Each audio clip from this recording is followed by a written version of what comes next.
Doctor বেনজির আহমেদ পুলিশের সাবেক IGP ওনার বিরুদ্ধে একটা মামলা দায়ের করা হয়েছিল রিট পিটিশন। সালাউদ্দিন রিগান নামে একজন আইনজীবী দায়ের করেছেন। উনি ইনঅ্যাকশন এবং failure of the Dudok anti corruption commission এইটা চ্যালেঞ্জ করে মামলা দায়ের করেছিলেন। ওনারা একটা নোটিশও দিয়েছিলেন, আর পত্রিকা কালের কণ্ঠের যে রিপোর্ট হয়েছে সেই পত্রিকাগুলি ওনারা অ্যানেক্স করেছেন যে পত্রিকায় রিপোর্ট হওয়ার পরেও দুদক কেন অ্যাকশান নিতে পারে নাই, সেই জন্য এই রিট পিটিশনটা দায়ের করেছিলেন। আমরা ডক্টর বেনজির আহমেদ রেসপন্ডেন্ট নাম্বার 5 ওনার পক্ষে আমি এবং সিনিয়র অ্যাডভোকেট সাইদ আহমেদ রাজা সহ আমরা অনেকেই দাঁড়িয়েছিলাম। সেখানে আমাদের বক্তব্য ছিল যে যেহেতু অলরেডি গত 18/4/2024 তারিখে দুদক একটা কমিটি গঠন করেছে, ইনকোয়ারি কমিটি, পত্রপত্রিকা সহ সব জায়গায় এটা ওয়েল সার্কুলেটেড হয়েছে।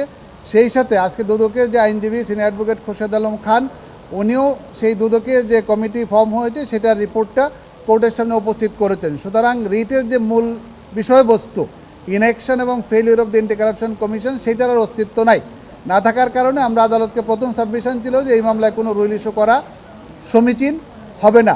আরেকটা সাবমিশন ছিল যে ওনারা আসছেন আর্টিকেল 21-কে রিসোর্ট করে, কিন্তু আর্টিকেল 21-এর যে প্রভিশন রাখা হয়েছে কোনো নাগরিক সরকারি সম্পত্তি রক্ষার জন্য আদালতের কাছে আসতে পারবে বা যে কোনো কর্তৃপক্ষের কাছে যেতে পারবে, সেটা কিন্তু ফান্ডামেন্টাল প্রিন্সিপাল অফ স্টেট।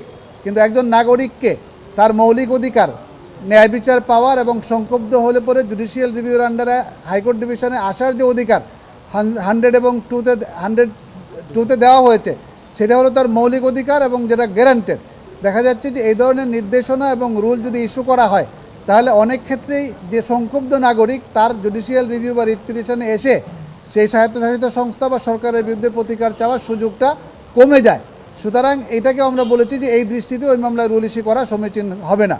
আরেকটা যুক্তি ছিল আমাদের যে এই যে পাবলিক ইন্টারেস্ট নামে বিভিন্ন আইনজীবী যে রিটগুলি দায়ের করেন সেই রিটগুলি অধিকাংশ ক্ষেত্রেই দেখা যাচ্ছে যে যতটা না পাবলিক ইন্টারেস্ট থাকে তার চেয়ে সেই আইনজীবী অথবা কোনো একটা গ্রুপ কর্তৃক নির্দেশিত হয়ে, যেটাকে আমরা আইনের ভাষায় ভেস্টেড কোয়ার্টার বলে থাকি, তাদের কারণে এই রিটগুলি ফাইল করা হয়ে থাকে।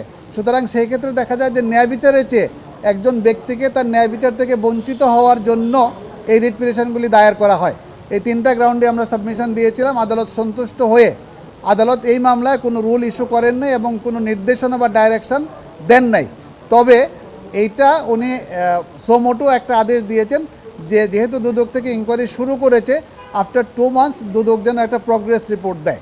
আচ্ছা, উনি আরেকটা সিস্টেম বলেছেন যে সরকারি কোনো কর্মকর্তা বা কর্মচারী যদি রিটায়ারমেন্টে যায়, সেখানে ইন্ডিয়াতে একটা আইন আছে, সেটা হচ্ছে অ্যাসেট ডিক্লারেশন ল, যে অ্যাসেট ডিক্লারেশনের আন্ডারে সেই কর্মকর্তা একটা রিপোর্ট দিবে যখন সে চাকরিতে জয়েন করে এবং যখন সে রিটায়ারমেন্টে যায় তখন তার সম্পদের হিসাব বিবরণী দিবে।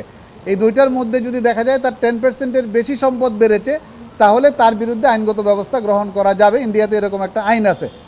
মহামান্য আদালত বলেছেন, উনি এটাই বলেছেন যে আমাদের দেশে এই ধরনের একটা আইন হওয়া উচিত। আমরা যারা সিনিয়র আইনজীবী আছি এবং সমাজের যারা বিভিন্ন বিশিষ্ট ব্যক্তিবর্গ রয়েছে, আমাদের মেম্বার অফ পার্লামেন্ট রয়েছেন, তাদেরকে উনি রিকোয়েস্ট করেছেন যে এই ধরনের আইন আপনারা করেন। কারণ আদালতও কিন্তু সরকার যেরকম দুর্নীতির বিরুদ্ধে জিরো টলারেন্সে আছে, আদালতও কিন্তু সেই দৃষ্টিভঙ্গি নিয়ে এই কাজ করেন এবং আদালত তো তার চেয়েও বেশি, কারণ মানুষ ন্যায় বিচারের জন্য এখানে আসে। যদি কারাপশন হয় ডেফিনেটলি আদালত সেখানে বসে থাকবেন না।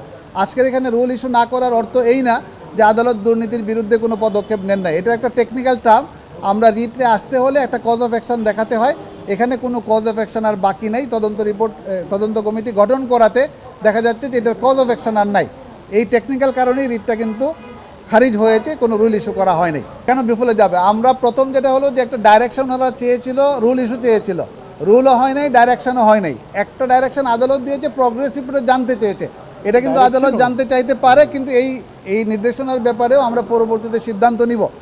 আমি আপনাদেরকে প্রথমে যে 3 নম্বর গ্রাউন্ড যেটা বলেছিলাম যে একজন নাগরিক যখন কোনো স্বায়ত্তশাসিত সংস্থা, যেমন ধরেন অ্যান্টি কারাপশন কমিশন, একজন নাগরিকের বিরুদ্ধে, সে বেনজির আহমেদ, ওনার বিরুদ্ধে আইনগতভাবে প্রগ্রেস হচ্ছে কি হচ্ছে না সেইটার রিট কিন্তু ওনার দায়ের করার ফান্ডামেন্টাল রাইটস গ্যারান্টেড আছে আর্টিকেল 102-তে 102-তে। তো সেইটা আদালত যদি এটা পেন্ডিং রাখেন, সেখানে কিন্তু আমাদেরও আসার সুযোগ আছে। অ্যান্টি কারাপশন কমিশন যদি এই ইনকোয়ারির নামে বেনজির আহমেদের বিরুদ্ধে কোনো বেআইনি পদক্ষেপ নেয় অথবা যে আইন ইন অ্যাকর্ডেন্স লোর বাইরে যায়, তাহলে কিন্তু ওনার সর্বক্ষণ রাইট রয়েছে উনি হাইকোর্ট ডিভিশনে জুডিশিয়াল রিভিউতে আসতে পারবেন, অ্যাজ ওয়েল এজ উনি এই আদেশের বিরুদ্ধেও কিন্তু আপিল বিভাগে যেতে পারবেন। আমরা এই ব্যাপারে পরবর্তীতে সিদ্ধান্ত নিব। বাট আজকে আমরা যে কারণে আসছিলাম যে রুল ইস্যু না হোক, কোনো নির্দেশনা জারি না হোক, সেটা আমরা সাকসেসফুল হয়েছি। আদালত আমাদের সাবমিশন অ্যাকসেপ্ট করেছে।